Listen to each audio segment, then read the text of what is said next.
Kini kami akan berbincang tentang rencana keluarga Joyo Hadikusumo menuntut pemerintah agar membersihkan nama mantan Pangkostrat legend TNI Purnawirawan Prabowo Subianto. Kali ini perbincangan akan kami lakukan bersama juru bicara Prabowo Subianto, yakni Fadlison, dan koordinator Kontras Munir SH yang saat ini berada di studio kami.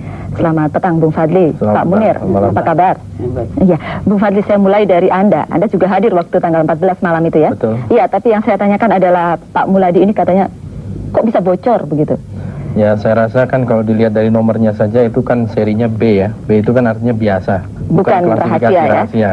Ya. Dan saya rasa untuk hal-hal yang menyangkut masalah publik seperti ini, sebaiknya memang sudah seharusnya terbuka dan dibuka saja ya. Kami sendiri baru mendapatkannya kan baru beberapa hari ini. Tapi kemudian muncul rencana untuk menggugat. Apa yang mau digugat? Ya, karena di dalam surat tersebut dijelaskan bahwa legend TNI Purnawirawan Prabowo Subianto dinyatakan tidak ada keterlibatan sama sekali di dalam kerusuhan 14 Mei yang waktu itu diteliti oleh tim gabungan pencari fakta, dan di situ juga dijelaskan bahwa dugaan itu sama sekali tidak ada. Lalu tidak secara tepat, spesifik apa yang tetapi yang dimasalahkan adalah bahwa walaupun demikian dia diberhentikan karena dia yang bertanggung jawab terhadap keamanan dan keselamatan negara. Nah, ini sangat tidak tepat karena yang bertanggung jawab itu adalah urut-urutannya itu adalah Presiden, kemudian Menhan Kampangap, dan seterusnya. Jadi alasan untuk pemberhentian itu adalah satu alasan yang sama sekali tidak tepat, keliru, dan tidak adil gitu. Iya, Pak Munir, apakah begitu memang tidak tepat kalau misalnya dianggap tidak bertanggung jawab, tidak terlibat dalam kasus 14 Mei lalu tidak perlu dinonaktifkan? Ya, saya kira ini ada satu problemnya. Ini saya kira ini bumerang dari politik impunitas sebetulnya. Jadi dulu seharusnya kasus-kasus begini pemecatan orang itu nggak bisa dilakukan kalau orang itu nggak pernah dibuktikan di depan pengadilan. Apalagi dia misalnya kasus penculikan, orang dituduh melakukan penculikan sebelum pernah ada peradilan bagi dia, itu sebenarnya sah. Dia secara hukum dilindungi, tidak bisa orang dipecat. Nah, ini yang dari dulu kita usulkan bahwa sudah seharusnya semua tuduhan itu harus dibuktikan oleh peradilan. Nah, baru pemecatan itu setelah oleh pengadilan dinyatakan orang salah atau benar. Saya kira ini jadi soal ketika ada impunitas, orang dilindungi secara pakai fungsi-fungsi hukum untuk tidak dituntut pengadilan, tapi itu sekaligus jadi alat politik untuk menghantam orang tanpa orang itu pernah membuktikan benar atau tidak. Iya, cuma kalau nggak salah waktu itu kan kaitannya tidak cuma ke kasus 14 Mei ya, tapi juga kasus penghilangan beberapa orang dan kemudian pelanggaran disiplin dari ada rekomendasi dari ini, kalau nggak salah Dewan Kehormatan Perwira. Ya, di sini justru ya masalah kerancuan-kerancuan itu terjadi, termasuk saya melihat ketidakadilan di dalam hal DKP itu. Ya, tidak ada satu proses yang terbuka, dan kalau kita lihat juga dalam masalah penculikan kita sudah lihat, kalau mau dilihat yang paling bertanggung jawab tentu yang paling atas ya. Ini sudah ada mekanisme-mekanisme yang diatur oleh ketentuan, termasuk di dalam ketentuan militer juga. Nah, tapi kita stick kepada masalahnya adalah ada satu surat, dan surat ini dikeluarkan secara resmi oleh pemerintah yang menunjukkan bahwa Prabowo tidak bersalah, sehingga alasan untuk memberhentikan itu sama sekali tidak tepat. Ini untuk meluruskan sejarah. Cuma mungkin kita harus mundur ke belakang. Ketika ada ketidakpuasan terhadap hasil DKP, kenapa kemudian tidak diajukan keberatan atau kemudian dituntut gimana? Ini ada soal begini ya. Saya dulu kan bahwa sebetulnya ini ada dualisme pernyataan pemerintah. Dulu penghentian Prabowo itu karena kasus penculikan dan DKP, dan DKP itu nggak ada hubungannya sama Mei.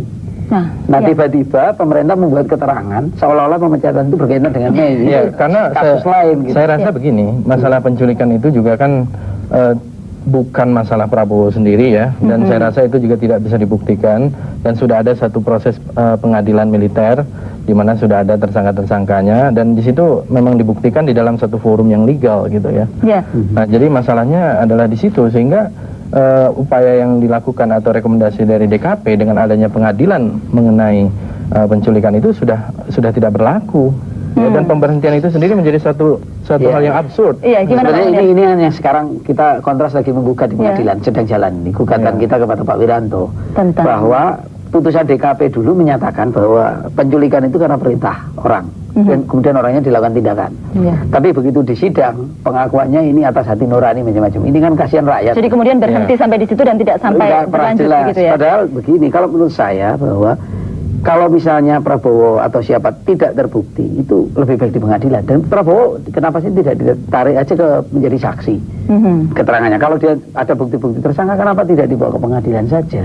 Jadi ini kalau menurut saya kemudian kasus ini menjadi komunitasnya politik dan itu tumpang tindihnya jadi kacau begini. Ya. Itu yang sejak awal kita sampaikan bahwa pengadilan ini yang membutuhkan itu tidak saja keluarga orang hilang, tidak saja masyarakat, tapi Prabowo sendiri itu juga butuh pengadilan untuk membuktikan bahwa dia salah atau tidak. Iya, supaya posisinya jelas ya, kedudukannya jelas ya. Butuh Ya, peradilan. saya rasa memang ya di dalam hal ini yang terusik oleh kita adalah masalah sejarah yang menjadi tidak lurus, termasuk juga waktu itu ada pernyataan dari Pak Habibie mengenai konsentrasi pasukan di dalam forum editor Asia Jerman ya. Ketika itu Pak Habibie mengatakan karena itulah kemudian Prabowo diberhentikan. Jadi alasannya ini saling bertumpang tindih. Dan saya melihat akhirnya gitu, dan sejak tahun lalu saya katakan ya Prabowo ini hanya menjadi satu konspirasi politik ya, korban fitnah dan satu proses karakter assassination. Oke. Lalu bagaimana sekarang? Mau menggugat ke mana? Ya, kita melihat ya ini adalah satu bukti surat dari menteri ini, meskipun tadinya tidak diakui oleh Pak Muladi. Akhirnya toh diakui Pak. Akhirnya toh diakui. Ya? Alhamdulillah ya. Saya rasa ini satu zaman keterbukaan ya, tidak harus ada rahasia-rahasia di dalam hal yang masalah publik.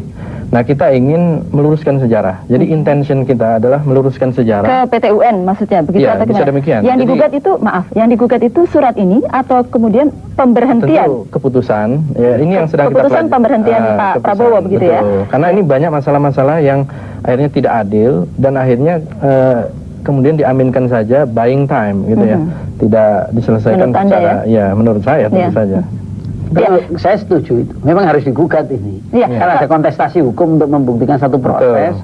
Dan itu dibutuhkan. Sekarang supaya ini kan sekarang ini nggak pernah ada kontestasi hukum secara jelas. Apa benar decision itu betul? Iya, Pak Munir, satu hal kemudian kalau ini digugat, apakah kemudian juga bisa membuka semua persoalan yang lain yang selama ini terselubung itu? Saya yakin benar. Ini kan persoalannya begini. Orang nggak tahu sebenarnya Pak Prabowo itu benar nyulik atau tidak. Investigasi mengarah ke itu, tapi dia sendiri kan nggak pernah ngomong. Berapa besar sih otoritas dia untuk melakukan itu sekian lama? Bagaimana otoritas di atas dia mengetahui tentang itu? Anda nggak pernah dilaporkan tapi tidak ada tindakan dari atasan untuk menghentikan macam-macam. Ini kan nggak ada yang tahu. Jadi ada satu ruang untouchable di situ, nggak tersentuh. Nah, ini perlu ruang. Jadi ini saya kira semua jadi begini-begini harus digugat memang. Ya, buat semua pihak itu lebih baik ya kalau lebih baik ya, untuk meluruskan. Dan kita lihat juga di dalam ya Prabowo sendiri kan sudah menyatakan sama sekali tidak pernah memerintahkan untuk melakukan apa penculikan, dan saya rasa ini juga praktek yang sudah lama terjadi di dalam sistem kita, di dalam sistem militer di masa lalu. Kalau Anda lihat di tahun 70-an 80-an banyak sekali korban-korban penculikan dan sampai sekarang masih hilang. Dan mungkin bisa menambah datanya Pak Munir ini. Baik, kalau gitu barangkali kita tunggu juga datanya. Tapi Pak Prabowo sendiri mau balik ke Indonesia untuk hal itu? Dia sebetulnya selalu merindukan ingin kembali ke Indonesia, tapi dia ada rencana kapan begitu Pak Fadli? Ya dalam waktu dekat lah. Dia sedang sibuk bisnis dan juga belajar bahasa Arabnya juga mulai lancar ya. Jadi dia di sana senang karena inilah gitu. Baik, terima kasih kalau begitu Bung Fadli dan Pak Munir. Terima kasih Selamat petang.